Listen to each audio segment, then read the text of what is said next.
Let's make homemade crumb chicken.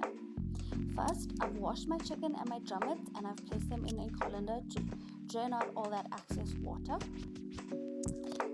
Then I'm going to place my chicken into seasoned flour. I have salt, pepper, cayenne pepper and a little bit of Portuguese chicken spice. You can use whatever you like. Then I'm going to dip it into my egg and milk mixture. And lastly, I'm going to place it into my crumb mixture. In my crumb mixture, I have panko crumbs and Kellogg's cornflake crumbs as well. You're going to coat your chicken nice and evenly on both sides. Don't forget the edges. Then you're going to place it onto a tray. I coat all my chicken and set them onto the tray and then begin frying. But you can also coat them in batches and fry as you go. It's all up to your preference. I have set the video at 2x speed, otherwise this video will just be too long and monotonous and we don't want you falling asleep or skipping to the next video.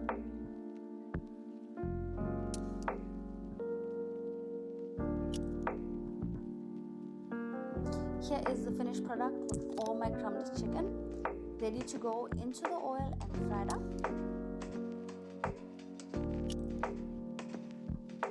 On my stove, I have a frying pan with some oil in it. You may use a deeper pot or frying pan with more oil. I chose not to. I'm going to place in as many as I can fit in, but I do not want to overcrowd my pan. This would drop the temperature of your oil and it would also affect the cook of your chicken. It will be undercooked and your crumbing would be really soggy and we don't want that in chicken. You may also steam your chicken ahead of time before you crumb and fry. Personally, I don't like to do that because I feel like when you steam it and then you fry it, the chicken tends to dry up on the outside. My method, when you do it this way, sometimes when you fry, you do see a little bit of the blood that comes through the chicken because it means it's cooking from the inside out. No big deal, it fries up in the oil and you don't even get to taste it. I would say you would fry your chicken 5 to 7 minutes on each side. You may check it, but do not continuously turn your chicken. This makes the coating get soggy and it doesn't taste nice because it doesn't crisp up.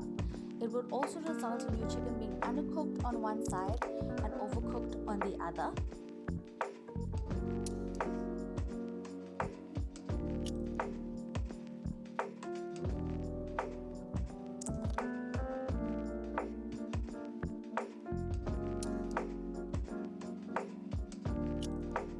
You can see around the edges that your chicken is getting nice and crispy, and it's not long now before you have to turn it.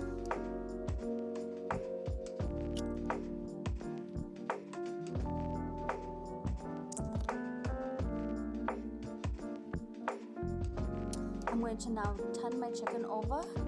Wow, look at how nice and golden brown and crispy it looks already. You're going to allow it to cook on the other side as well for roughly the same amount of time. And then once that's done, you're going to remove it and place it onto a paper towel to just draw out all that excess oil, because the last thing you want is soggy chicken that when you bite into it, all that happens is oil dripping down your mouth and onto your clothes. We don't want that.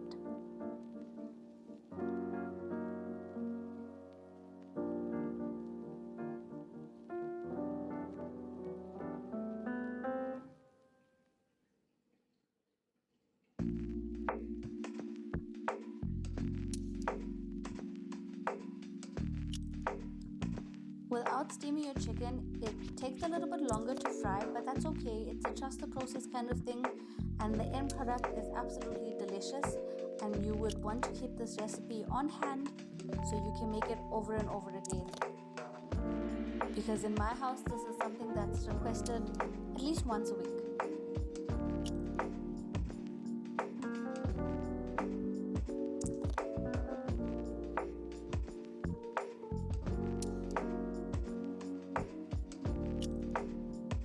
Look at that. I'm going to flip it over one more time just to make sure that the other side is going to be warm when you take it out, and drain it quickly before you eat it.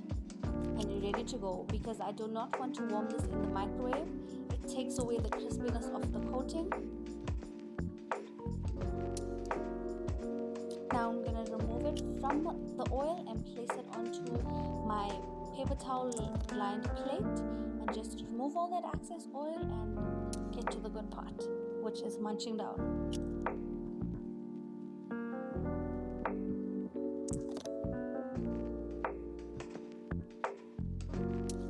Look at that, all ready to go. Enjoy!